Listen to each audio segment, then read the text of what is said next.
see your boy the Grizz, you know what it is, what it do, what it is. Yes, I am the Grizz. Welcome back to Yesterday Today. This, of course, is the show where we bring you some of the biggest gaming news you may have missed from yesterday today. And today, we're going to talk about what the ESA had to say, talking about E3 and the big three not being present. And then we got some sales coming out of both Capcom and Sony Santa Monica. Let's get into it.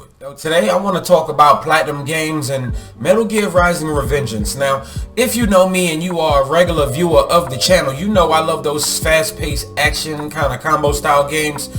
And Metal Gear Rising: Revengeance is definitely one of them. That game was very chaotic. I definitely enjoyed playing that game, but you know, Metal Gear has its very, very specific fans because, you know, they're just so loyal, and they complained about Metal Gear Rising: Revengeance because it was just something completely different, because they are very passionate about their mooing cows over there in the Metal Gear universe. But anyway, Platinum Games official Twitter, they put out Metal Gear Rising: Revengeance 10th anniversary event notice. On February 21st, 2023, Metal Gear Rising: Revengeance will celebrate its 10th anniversary since its release. On the day of the event, we will unveil the MGR, Metal Gear Rising anniversary art, on Platinum Games' official Twitter to commemorate the 10th anniversary, so don't miss it.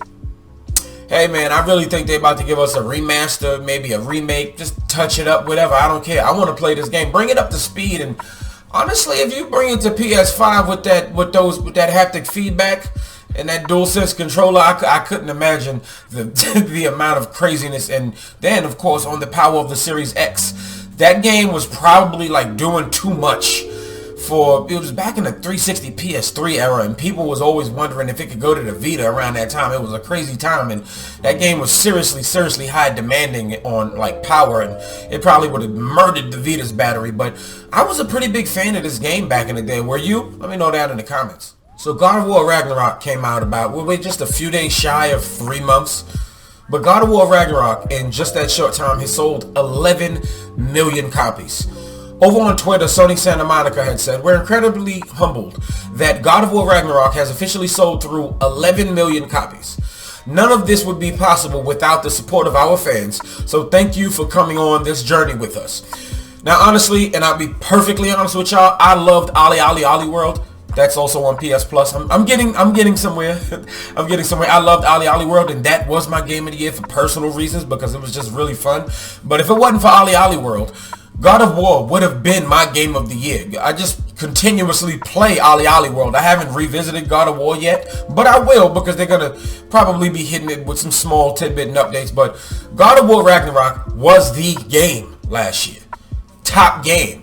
Of course, next to Elden Ring for most, but God of War, Elden Ring has sold almost 20 million, if not 20 million at the point, and I think God of War is definitely going to catch up. When they talking about making a TV series or a movie or something. So, hey, shout out to Sony Santa Monica. They worked hard, and God of War came out with barely any hitches. So, yeah, well deserved. So PlayStation has been kind of busy this week, right? They announced that you can just walk in the stores and get a PS5, and they did the live from PS5 ad, but they also sent out a specific email to maybe check your emails, but they're announcing that the PlayStation Plus collection is getting ready to close, and it says, from May 9th, the PlayStation Plus collection will no longer be available as a PlayStation Plus benefit. You can add any of the titles from the PlayStation Plus collection to your game library before May 9th and play at any time in the future with an active PlayStation Plus membership.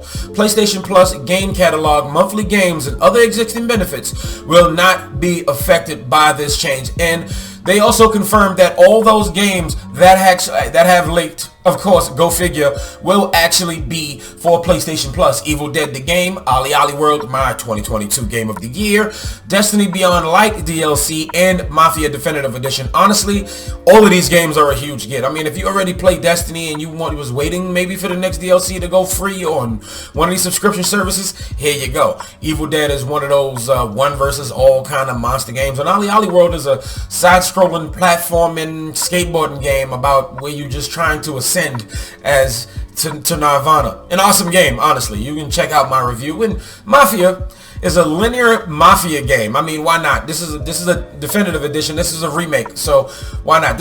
All of this is a get. And this PlayStation Plus collection, that's going away May, but if you download, just redeem everything. As long as you got PlayStation Plus, it's all yours. And I think it was just, it was there just to pad the release of the PS5. And now with everybody getting PS5s in their hands and them getting the games underway, now they just got PlayStation Essentials, Extra, and Premium, and they don't really need this tier anymore. I don't know though. Let me know what you think in the comments. So some Famitsu reviews came out, and it really raises an eyebrow because Famitsu is a Japanese publication and they review games and stuff like that, right?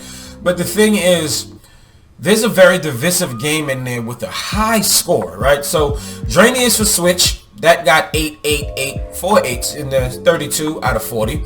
And then Forspoken, 9, 9, 8, and a 9, a total of 35 out of 40. And One Piece Odyssey, 7, 7, 9, and 8, 31 out of 40. Now, Forspoken, getting a 35 out of 40, just 5 points shy of a perfect score.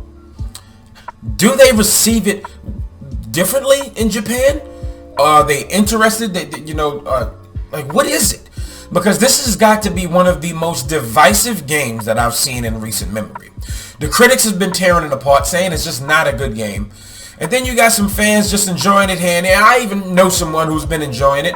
And I planned on playing it regardless. So would it be in this divisive? It's just, you got to pick it up and play it yourself. You can't even, just the fact that, maybe this is working for it. The fact that people are being pulled in two directions, they're like, all right, let me just pick up the game and play for myself and decide for myself if I'm going to like it. And this actually might help the game sell or make or break it. I'm really interested. But did you pick it up, and are you personally enjoying it? Let me know down in the comments below. So Capcom has been on a roll as of late, right? They came out with Monster Hunter Worlds, and that sold astronomically. And then they started with these Resident Evil remakes, and those are selling astronomically. And I'm talking about, in most recent memory, Resident Evil 2 remake has now sold over 11 million units. Capcom has released a list of their new platinum titles that made over 1 million, and there's some significant standouts. And this is coming from Gematsu. They broke it down. Resident Evil 2 across all platforms has sold 11.2 million. Resident Evil 3, 6.4. Resident Evil Village at 7.4. Monster Hunter Rise Sunbreak, that was on Switch and PC, 4.9 million. Monster Hunter Rise Switch, just the main one, that's 11.7 million. And Sunbreak is like an expansion, like a really big expansion. Devil May Cry 5 sold 6.5 million units. I'm happy. I'm really happy to hear that, because this definitely means we are definitely getting a Devil May Cry 6, because yeah, seriously, why not? I love Devil May Cry. And Resident Evil 7 Biohazard, that sold 11.7 million. Now Monster Hunter Worlds, the game that really put them over, has sold 10 million units. Street Fighter 5 has sold, it says 200 additional, it's sold 7 million copies, sorry. Monster Hunter World PS4, Xbox One, and PC.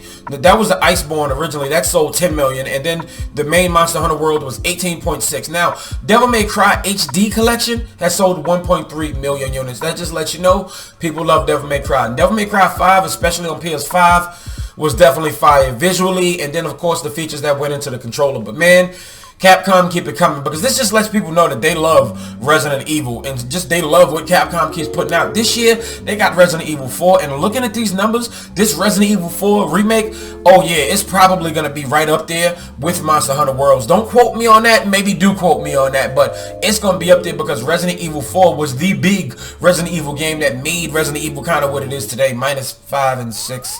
I guess those are the ones we aren't talking about. But anyway, yeah, this is going to be great. And then they got Street Fighter 6 coming out this year. They got commentators and everything. Man, this is going to be fire. So shout out to Capcom. The Entertainment Software Association, or the ESA, the people in charge of E3, have officially responded to IGN. And, well, coming straight from IGN, it says, as you have likely seen, IGN published an article last night about E3. While we are not able to comment on the specific claims in the article, we wanted to share our commitment to moving forward with E3. It already sounds like they blowing a little bit of smoke right there. And they kind of put out a long statement, even though they're saying we're not going to comment right now. So this is what else they said. E3 has a rich history within our industry, and we are always heartened to feel the passion for the show and hear what it means to different people.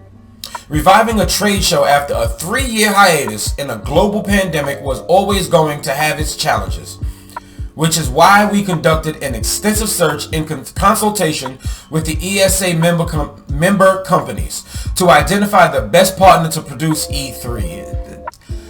They have made strong progress in reshaping the event and have received tremendous support from industry companies of all sizes who are not only thinking about E3 2023, but how E3 fits into marketing plans for 2024 and beyond. Man, it just says they didn't say if they're coming or not. They just basically said we are keeping a positive attitude and just, you know, kind of PR speak, because maybe it's just up in the air, or maybe they have some type of special plans and they're just not ready to reveal it. This is very interesting though, and we are 5 months, I want to say, no, actually 4 months to June, and that's 4 months away from E3, so I can't wait to see what this is going to happen, what this is going to become. So let me know what you think about this down in the comments below. Alright, that's a wrap for today. Let me know what you think about everything down in the comments below, whether it be the sales coming out of both Capcom and Sony Santa Monica, and it's interesting for Famitsu Score coming out of Japan for Forspoken, because it's a very, very divisive game. And what do you think